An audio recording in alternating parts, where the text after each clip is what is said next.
एक बार जोरदार नारा लगा लें। जय जोहार का नारा है, देश हमारा है। पीछे से आवाज नहीं आई, आरक्षण ऐसे थोड़ी मिल जाएगा। जय जोहार का नारा है, देश हमारा है। जय जोहार का नारा है।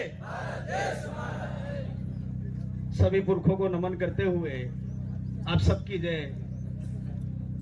आरक्षण महासम्मेलन को लेकर के यहाँ की आयोजन कमेटी को धन्यवाद, आपने ये कार्यक्रम आयोजित किया।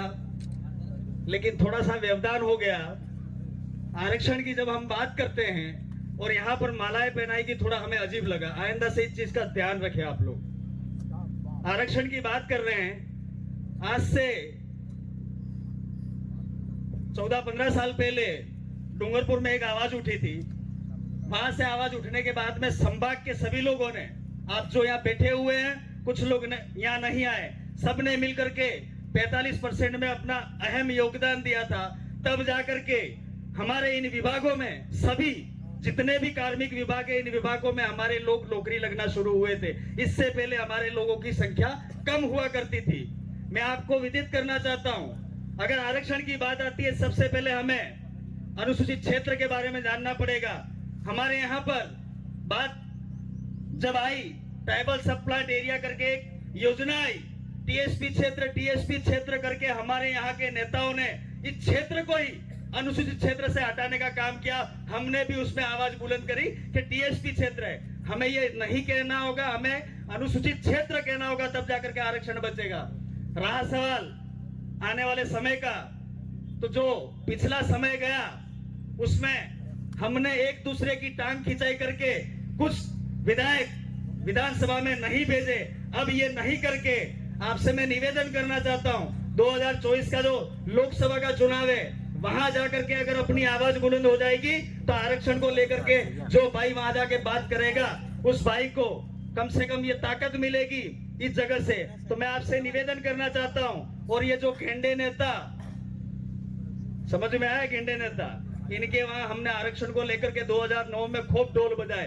हर एक नेता के घर, इसमें आपकी ये संभाग के सारे नेता आगे 17 सीटों पे हमने जाकर के ढोल बजाए थे कि आरक्षण को लेकर के जयपुर और दिल्ली में आप आवाज उठाइए। एक भी नेता हमारे साथ नहीं आया था। काकरी डूंगरी आंदोलन हुआ, उस टाइम में हाईवे जाम हुआ, हम लोग जयपुर थे। कुछ साथी यहाँ बैठे हुए हैं, नहीं जानते हैं, मैं उसी ST/SC संघर्ष मोर्चा में डिस्ट्रिक्ट कोऑर्डिनेटर था। विक्रम कटारा था, राजेश कोटेर था और नारायण कटारा, इन 4 भाइयों ने एक बार आवाज वहां से बुलंद करी थी। आप सबने साथ सहयोग दिया था, तब जाकर के 45 मिला था। मैं आप सबसे निवेदन करना चाहता हूं कि आने वाले समय में आप लोगों को इतना गुस्सा आना चाहिए, इतना गुस्सा आना चाहिए कि दिल्ली की कुर्सी पे हमारे राजकुमार भाई को हम लोग बैठ सके। हमें गुस्सा नहीं आता है। मैं समय 2 मिनट लूंगा। पिछले 5 सालों में बहुत सारे कृत्य ऐसे किए इन दोनों सरकारों ने हमारी बहन बेटियों के साथ गलत किया, हमें गुस्सा नहीं आया। हमारे भाइयों के साथ गलत किया, हमें गुस्सा नहीं आया। कम से कम मत देते वक्त तो आपको गुस्सा आना चाहिए कि भाई यही एक अधिकार ऐसा बचा है जिसके तहत आप अपने हक अधिकारों की आवाज को विधानसभा और लोकसभा में भेज पाओगे, तभी जाकर के आरक्षण बचेगा।